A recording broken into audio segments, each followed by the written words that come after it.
Lamentations 4. How is the gold become dim? How is the most fine gold changed? The stones of the sanctuary are poured out in the top of every street.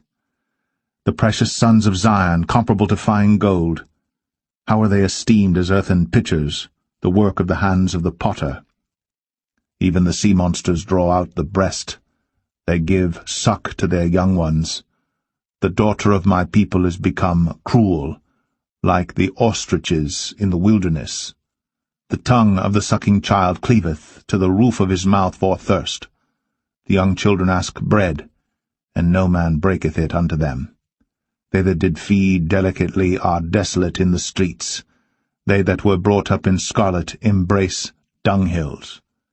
For the punishment of the iniquity of the daughter of my people is greater than the punishment of the sin of Sodom, that was overthrown as in a moment, and no hands stayed on her. Her Nazarites were purer than snow. They were whiter than milk. They were more ruddy in body than rubies. Their polishing was of sapphire. Their visage is blacker than a coal. They are not known in the streets. Their skin cleaveth to their bones. It is withered. It is become like a stick. They that be slain with the sword are better than they that be slain with hunger. For these pine away, stricken through for want of the fruits of the field. The hands of the pitiful women have sodden their own children. They were their meat in the destruction of the daughter of my people. The Lord hath accomplished his fury. He hath poured out his fierce anger, and hath kindled a fire in Zion, and it hath devoured the foundations thereof. The kings of the earth and all the inhabitants of the world would not have believed that the adversary and the enemy should have entered into the gates of Jerusalem. For the sins of her prophets and the iniquities of her priests, that have shed the blood of the just in the midst of her, they have wandered as blind men in the streets. They have polluted themselves with blood, so that men could not touch their garments. They cried unto them, Depart ye, it is unclean, depart, depart, touch not. When they fled away and wandered, they said among the heathen, They shall no more sojourn there.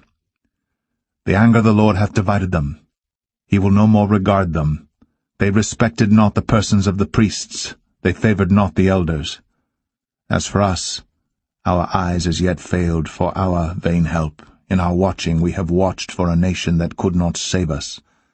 They hunt our steps, that we cannot go in our streets. Our end is near. Our days are fulfilled, for our end is come. Our persecutors are swifter than the eagles of the heaven. They pursued us upon the mountains. They laid wait for us in the wilderness. The breath of our nostrils, the anointed of the Lord, was taken in their pits, of whom we said, Under his shadow we shall live among the heathen. Rejoice and be glad, O daughter of Edom, that dwellest in the land of Uz. The cup also shall pass through unto thee. Thou shalt be drunken, and shalt make thyself naked. The punishment of thine iniquity is accomplished, O daughter of Zion. He will no more carry thee away into captivity. He will visit thine iniquity, O daughter of Edom. He will discover thy sins.